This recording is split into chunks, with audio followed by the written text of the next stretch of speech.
سيدنا سيدنا سيدنا سيدنا محمد سيدنا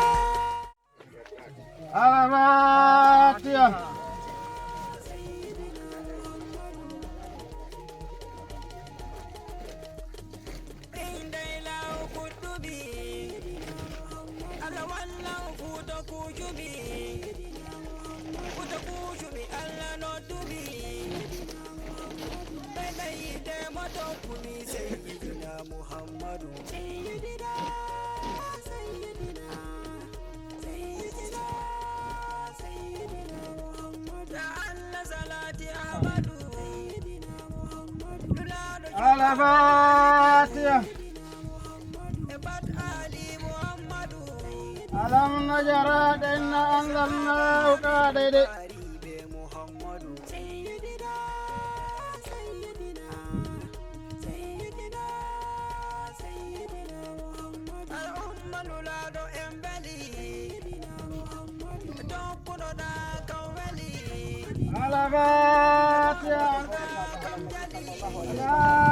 النبي قوم إذا غنيتني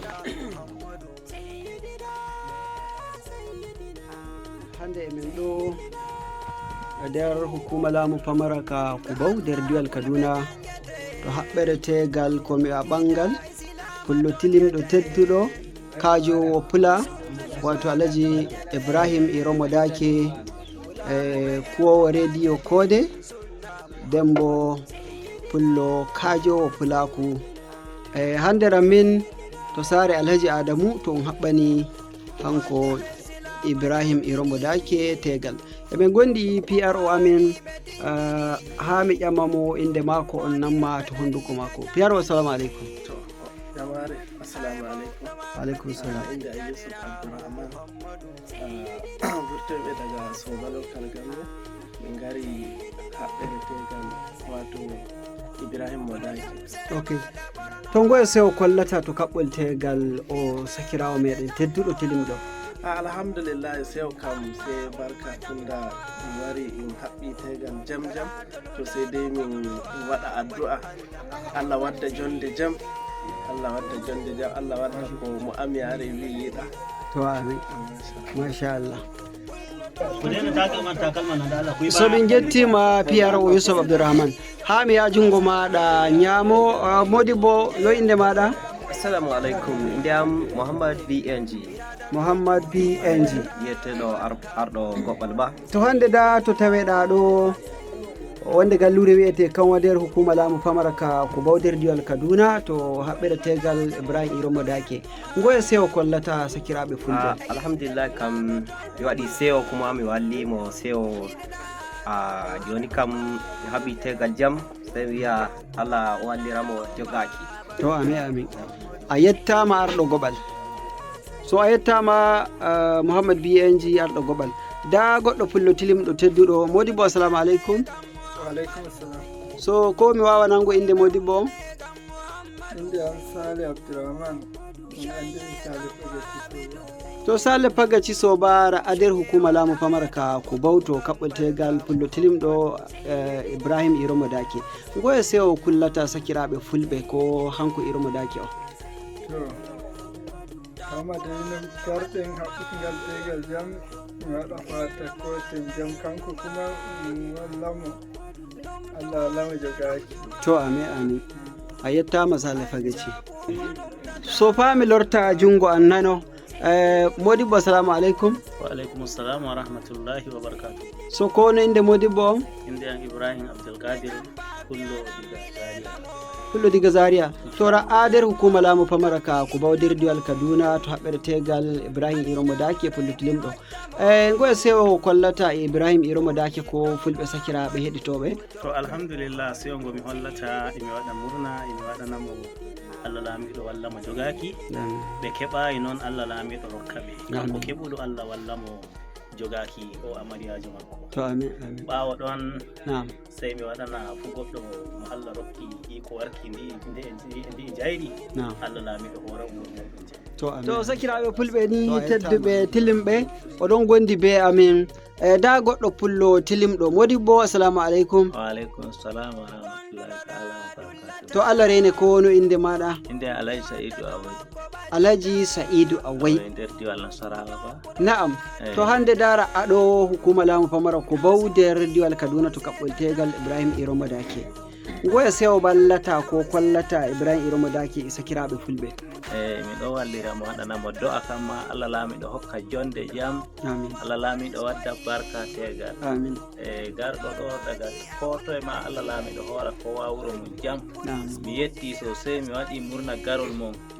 Mi yetti Allah laamiɗo hoora on gure mon jam. To amin. Alhamdulillah. To min yetti Modibbo. Masha Allah. So ha jotta de en gondi e goɗɗo Modibbo assalamu alaikum. So ko no inde maɗa? Abdul Aziz diga toye?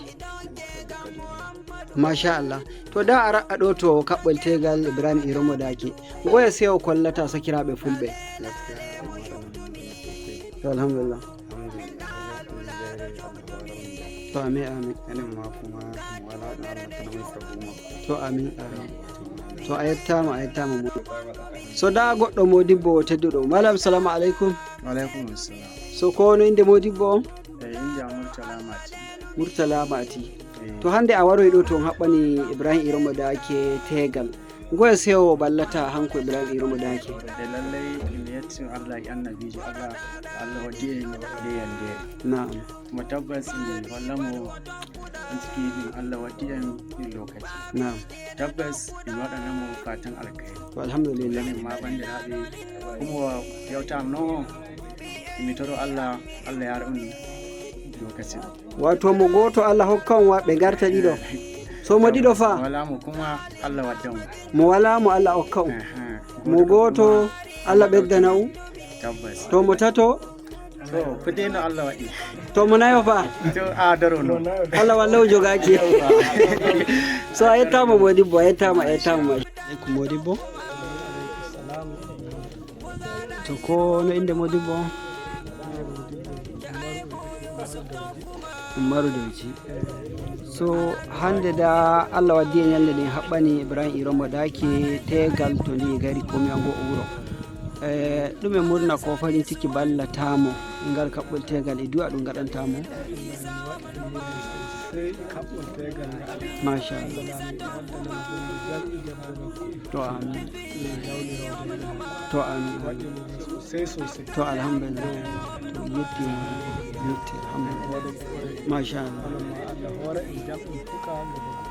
To amin. Aure a inda muka yi kacibir tare da malamin shi wannan ango wato Malam Ibrahim Iro Madake. Malam assalamu alaikum. Assalamu alaikum. To ko ya sunan malam? Muhammadu Sani. To yau gashi ka zo ɗaurin auren wannan ɗalibi naka. Wane farin ciki za ka taya shi da kuma addu'a? Allah sanya alkhairi. To amin. Allah sanya alkhairi. Amin. Allah ba da haƙurin zama. To amin. Kanin ka kuma Allah sa haƙurin wani hina wani. To amin. Abin da muke fata muke addu'a kai. Na'am. Allah sanya alkhairi. To amin. Allah ba mu zuri'a mu tsayyaba. To amin. To wace addu'a za malam zai wa ƙasar mu Najeriya da kuma zaɓuɓɓukan da ke fuskanto ƙasar nan? Muna fatan dai Allah ba mu lafiya kuma na zama lafiya. To amin. Allah ba mu abin da lafiya ta gaji. To amin. Musulmin mu marasa lafiya Allah ba su lafiya. To amin. Kuma su lafiya Allah ƙara mana lafiya da imani. Amin. Muhubin alkhairi Allah ka buɗa mana. Amin. Da abubuwan da muke gudu na shari'i Allah ka mana maganin shi. Amin. Albarka alqur'ani. Amin. La ta nan ko. Amin sallallahu alaihi wasallam.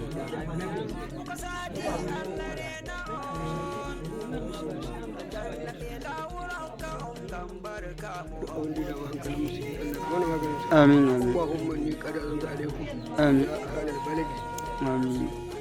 وأميركم ومائكم ونسائكم وعلمائكم وفعلائكم وأغنيائكم وسليمكم وخرجه آمين. ويا من زانوها إنكم دين الدين آمين. سلمي من كل فجر والكفر الحزن والهم والغم والضر والكل ومن كل شر. آمين. ومن جميع مصائب الدنيا يا ارحم الراحمين يا رب العالمين. آمين. ويا من كان يوسف بالحسنى. آمين. إحسانك القديم. آمين. إنك يا كريم حسبه الله ونعم الوكيل. آمين. نعم الولي ونعم النصير وأيوب إذا ربه أني مساني الروح أنت أرحم الراحمين. يا رب العالمين.